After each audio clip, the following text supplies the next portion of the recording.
Ahlan wa sahlan. Dans cette série d'épisodes, on va voir ensemble les 100 expressions et phrases qui constituent vraiment la majorité des discussions en arabe dans la vie courante de tous les jours. Que ce soit dans les scénarios tu veux voyager ou tu veux te faire des amis et rencontrer de nouvelles personnes, ou sinon tu es juste intéressé par la langue et tu veux savoir comment la comprendre sans pour autant te prendre la tête. Petite parenthèse aussi pour ceux qui veulent apprendre à parler arabe littéraire de façon courante, il y a mon Instagram dans la description et si jamais vous voulez prendre un rendez-vous avec moi, le lien est dans la description. Parenthèse fermée, on continue. Cette vidéo donc regroupera les différentes façons de poser des questions, les différentes façons de répondre à ces questions. Donc ce que je te recommande de faire lors de cet épisode, c'est vraiment de répéter les phrases après moi, comme ça tu as plus de facilité à les mémoriser. Tu verras que je t'ai laissé des passages exprès en blanc lors de cette vidéo pour que tu aies le temps de formuler tes réponses. Et je t'ai aussi préparé lors de cette vidéo des passages dans lesquels je te demande de me formuler une phrase grâce au vocabulaire qu'on aura vu précédemment. Donc ce que je te recommande de faire, c'est de rester bien concentré et si tu es réellement motivé, je te recommande de prendre un stylo et une feuille et on est parti. Et on est directement parti et on commence par la première question et qui est: où est le chemin vers l'hôtel? Ici, j'ai fait une erreur parce qu'il y a un accent sur le où, puisque c'est une interrogation. Mais c'est pas grave parce qu'en l'occurrence, ici, c'est une question, comme tu peux le voir avec le point d'interrogation à la fin. Où est le chemin vers l'hôtel? Ici, en arabe, on peut traduire ça par Aina at-tariq ila al-funduq. Aina at-tariq ila al-funduq. Répète après moi. Aina at-tariq ila al-funduq. Je vais décortiquer cette phrase mot par mot pour t'expliquer vraiment ce que la phrase veut exactement dire.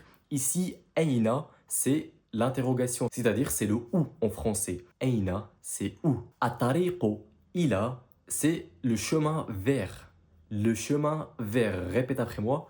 Atariqo, ila. Ici, en l'occurrence, tu peux le voir, j'ai fait une faute. Enfin, c'est même pas une faute, c'est une faute de frappe. J'ai mis 2 fois le mot le. Mais en l'occurrence, ici, c'est une question avec un seul le. Après ça, on a al-fondoq.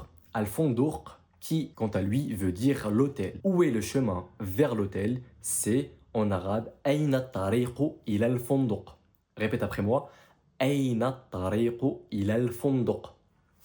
Ensuite, est-ce qu'il est proche? La question est-ce qu'il est proche en français se traduit par Hal huwa qarib.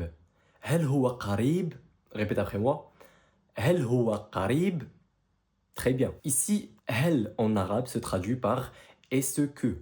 Est-ce que c'est hal en arabe. Huwa qarib, ça veut dire il est proche. Répète après moi. Huwa qarib. Bien. Et maintenant pour dire est-ce qu'il est proche en arabe, tu dirais comment? Je te laisse du temps pour me répondre. Bien. Tu diras hal huwa qarib. Ensuite, on a une réponse. Une réponse qui. Ensuite, on a la réponse à cette question précédente. Oui, en l'occurrence, ici, on l'a vu dans la dernière vidéo. Je ne sais pas si tu t'en rappelles, mais ici, oui, ça veut dire na'am. Na'am. Répète après moi. Na'am. Si on voulait, en l'occurrence, répondre par non. Non, c'est-à-dire la négation. En arabe, on dira la. Répète après moi. La. Bien. Ici, en l'occurrence, le restaurant, on appelle ça al-mat'am en arabe. Répète après moi. Al-mat'am. À toi. Bien, le restaurant, c'est al-mat'am. Si jamais on voulait dire où est le chemin vers le restaurant, on avait vu ça précédemment, c'est où est le chemin vers l'hôtel. Cette fois-ci, en l'occurrence, on va parler du restaurant. Je te laisse un peu de temps pour me donner une réponse. Bien, ici, en l'occurrence, on dira Aina at-tariqu ila al-mat'am. Aina at-tariq ila al-mat'am. Répète après moi. Aina at-tariq ila al-mat'am. Ici, en l'occurrence, Aina, c'est comme, encore une fois, c'est où, l'interrogation où en français. At-tariq ila, c'est le chemin vers. Et al-mat'am, qui est, ici, en l'occurrence, le restaurant. On passe maintenant à la suite. Pour dire c'est ici, en arabe, on dira innahu huna. Innahu huna. Répète après moi. Innahu huna. À toi. Bien. Pour dire cette fois-ci, c'est pas ici. C'est-à-dire c'est la négation de c'est ici. C'est pas ici. En arabe, on dira innahu laysa huna. Innahu laysa huna. Répète après moi. Innahu laysa huna. À toi. Très bien. Ensuite, si on voulait décortiquer cette phrase, innahu, en l'occurrence, ici, c'est, c'est-à-dire le mot C apostrophe EST. Leïsa, quant à lui, c'est la négation. Ici, en l'occurrence, j'ai pas mis ce n'est pas ici. J'ai directement mis l'abréviation c'est pas ici. Mais ici, en l'occurrence, le laysa en arabe traduit bien évidemment le ce n'est. Ce n'est, c'est-à-dire n'est pas, la négation. Ensuite, huna, c'est en l'occurrence ici. La question, comment sont les gens ici? On dira en arabe, kayfa humun nasu huna. Kayfa hum an-nasu huna. Répète après moi. Kayfa hum an-nasu huna. Bien, si on voulait décortiquer cette phrase, kayfa hum, comment sont? Kayfa hum, kayfa c'est le comment en français. Kayfa, comment. Hum, c'est sont en français. Kayfa hum, comment sont? An-nasu huna, les gens ici. An-nasu huna, les gens ici. Comment sont les gens ici? Kayfa hum an-nasu huna. Répète après moi. Kayfa hum an-nasu huna. Ensuite, une question à te poser, c'est est-ce que tu pourrais me formuler la phrase en arabe de comment vont les choses ici? Sachant qu'en arabe, les choses vont, c'est tasiru al-umur. Tasiru al-umur. Je te laisse un peu de temps pour prendre ce que j'ai dit et le formuler avec la phrase qui lui convient, sachant que on a vu le mot de vocabulaire comment, puis ici, précédemment. Bien, en arabe, on dira Kayfa tasiru al-umuru huna. Kayfa tasiru al-umuru huna. Kayfa, c'est en l'occurrence le comment. Tasiru al-umuru, c'est vont les choses en français. Et huna, en l'occurrence, on l'a vu précédemment, c'est ici. Kayfa tasiru al-umuru huna, comment vont les choses ici. Ensuite, pour répondre à cette question, on a la réponse très bien. Très bien, on pourra dire en arabe Ala ma yuram. Ala ma yuram. Répète après moi. Ala ma yuram. À toi. Très bien. Ici, une autre question. Où se trouve la plage? Où se trouve la plage? En arabe, on dira Aina shati'e. Aina shati'e. Répète après moi. Aina shati'e. Ici, en l'occurrence, Aina traduit littéralement où se trouve en français. Aina, c'est où se trouve. Ashate, quant à lui, traduit la plage. Ashate, c'est la plage. Dis-moi en arabe où se trouve la plage. Très bien, c'est Aina shate. Ensuite, pour répondre à cette question, on a Innahu qarib qui veut dire c'est proche. Répète après moi. Innahu qarib. Très bien.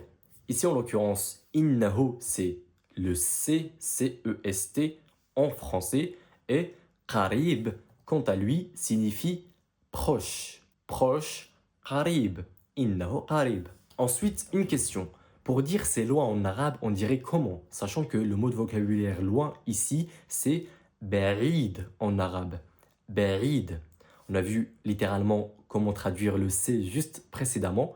Maintenant, grâce au mot de vocabulaire ba'id, on va pouvoir traduire cette phrase. Je laisse un peu de temps pour formuler la réponse. Bien, en l'occurrence ici, on dira innahu ba'id. Innahu ba'id. Ensuite, pour dire c'est par ici. C'est par ici. En arabe, on dira min huna. Min huna. Répète après moi. Min huna. Ensuite, pour dire c'est par là-bas. C'est par là-bas. Pas par ici, mais par là-bas. On dira ici en arabe innahu hunak. Répète après moi. Innahu hunak. Ensuite, pour dire c'est loin en arabe. On a vu la réponse juste précédemment. Je te laisse un peu de temps pour y réfléchir. Bien. Ici, en l'occurrence, on dira innahu ba'id. Innahu ba'id.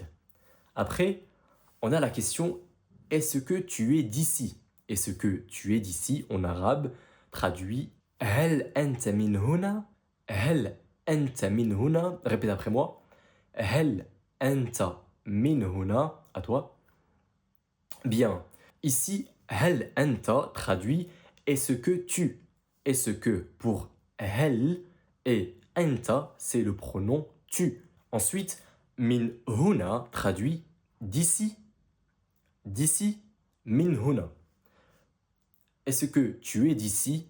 هل أنت من هنا. Ensuite, pour traduire, est-ce que tu es d'ici, mais pour une femme cette fois-ci. On sait que anta, c'est pour un pronom personnel masculin, et anti, c'est pour un pronom personnel féminin. Là, normalement, je t'ai donné la réponse. Du coup, tu vas essayer de me traduire cette phrase, mais en version féminine. Je te laisse un peu de temps pour y réfléchir.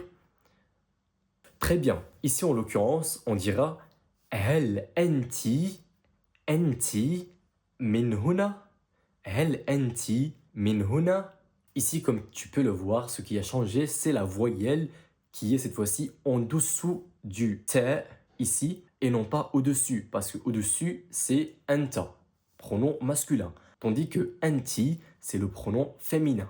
هل أنت من هنا. Est-ce que tu es d'ici. Répète après moi. هل أنت من هنا. Très bien. Bon, on arrive maintenant à la fin de cet épisode. J'espère que tu as pu prendre des notes sur le nouveau vocabulaire qu'on a pu aborder lors de cette série. Et je te dis à très bientôt. Prends soin de toi et assalamu alaikum.